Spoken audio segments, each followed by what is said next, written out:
బంగ్లాదేశ్తో test సిరీస్కు త్వరలోనే సెలెక్టర్లు భారత జట్టును ప్రకటించబోతున్నారు.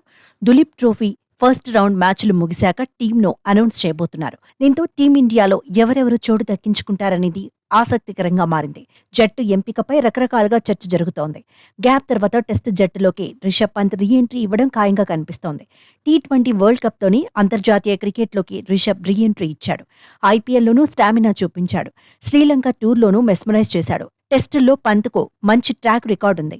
ఇంటా బయట అగ్రెసివ్ క్రికెటర్గా పేరు తెచ్చుకున్నాడు. పంత్ బరిలో దిగితే భారత జట్టుకు కూడా బ్యాలెన్స్ వస్తుందనే చర్చ ఉంది. గతంలో పంత్ లేని సమయంలో ఆ లోటు కనిపించింది. వరల్డ్ టెస్ట్ ఛాంపియన్షిప్ ఫైనల్లోనూ టీమిండియాకు కలిసి రాలేదు. అయితే ఇప్పుడు జట్టులోకి పంత్ వస్తే భారత్ బలం పెరుగుతుందని ఎక్స్పర్ట్స్ చెబుతున్నారు. ఫైనల్ 11లో రిషబ్ ఖచ్చితంగా ఉంటాడంటున్నారు. లెఫ్ట్ హ్యాండర్ కావడం కూడా భారత జట్టుకు కలిసొస్తుందంటున్నారు. ఓపెనర్గా కెప్టెన్ రోహిత్ శర్మ బరిలో దిగుతాడు. మరో ఓపెనర్ స్థానం పైన ఎలాంటి కన్ఫ్యూజన్ లేదు. లెఫ్ట్ హ్యాండర్ యశస్వి జైస్వాలే మరో ఓపెనర్గా ఆడతాడు. ఓపెనర్లుగా కుడి ఎడమ కాంబినేషన్ ఎలాగో కలిసి వస్తుందనే అంచనాలున్నాయి. ఇంగ్లాండ్తో టెస్ట్ సిరీస్లో యశస్వి జైస్వాల్ అద్భుతంగా రాణించాడు. పరుగుల మూత మోగించాడు. బ్యాక్ టు బ్యాక్ డబుల్ సెంచరీలతో క్రికెట్ ప్రపంచం దృష్టిని ఆకర్షించాడు. దీంతో బంగ్లాదేశ్తో మ్యాచ్ల్లోనూ రోహిత్తో కలిసి ఇన్నింగ్స్ను ఆరంభించబోతున్నాడు. 3వ స్థానంలో శుభ్మన్ గిల్ ఆడనున్నాడు. గిల్ కూడా నెంబర్ 3 పొజిషన్లో సెటిల్ అవడం ఖాయంగా కనిపిస్తోంది. ఇంగ్లాండ్తో సిరీస్లో 3వ స్థానంలో శుభ్మన్ నిలకడగానే రాణించాడు. 4వ స్థానం మాత్రం విరాట్ కోహ్లీదే. టెస్టుల్లో సౌత్ ఆఫ్రికా టూర్ తర్వాత మళ్లీ ఇప్పుడే కోహ్లీ బరిలో దిగబోతున్నాడు.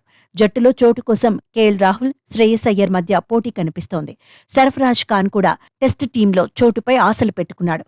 ఇంగ్లాండ్తో సిరీస్లో సర్ఫరాజ్ ఖాన్ రాణించాడు. దీంతో యువ ప్లేయర్ను సెలెక్టర్లు కొనసాగించే అవకాశాలున్నాయి. డొమెస్టిక్ టోర్నీలో మంచి రికార్డున్నందున సర్ఫరాజ్కు సెలెక్టర్లు జై కొట్టే అవకాశం ఉంది. ఇంగ్లాండ్తో టెస్ట్ సిరీస్లో రాణించిన ధ్రువ్ జురేల్ను సెకండ్ వికెట్ కీపర్గా ఎంపిక చేసే ఛాన్స్ ఉంది. రవిచంద్రన్ అశ్విన్, రవీంద్ర జడేజా, అక్షర్ పటేల్ స్పిన్ ఆల్రౌండర్లుగా ఎంపికవడం ఖాయమే. రేసులో కుల్దీప్ యాదవ్ కూడా ఉన్నాడు. పేస్ విభాగంలో సిరాజ్, ముఖేష్ కుమార్ ఉండే ఛాన్స్ ఉంది. ఆకాష్ దీప్, హర్షదీప్ సింగ్ మధ్య పోటీ తప్పకపోవచ్చనే కామెంట్స్ వినిపిస్తున్నాయి. మొత్తంగా టెస్ట్ టీం ఎలా ఉంటుందన్న ఉత్కంఠ అభిమానుల్లో కనిపిస్తోంది.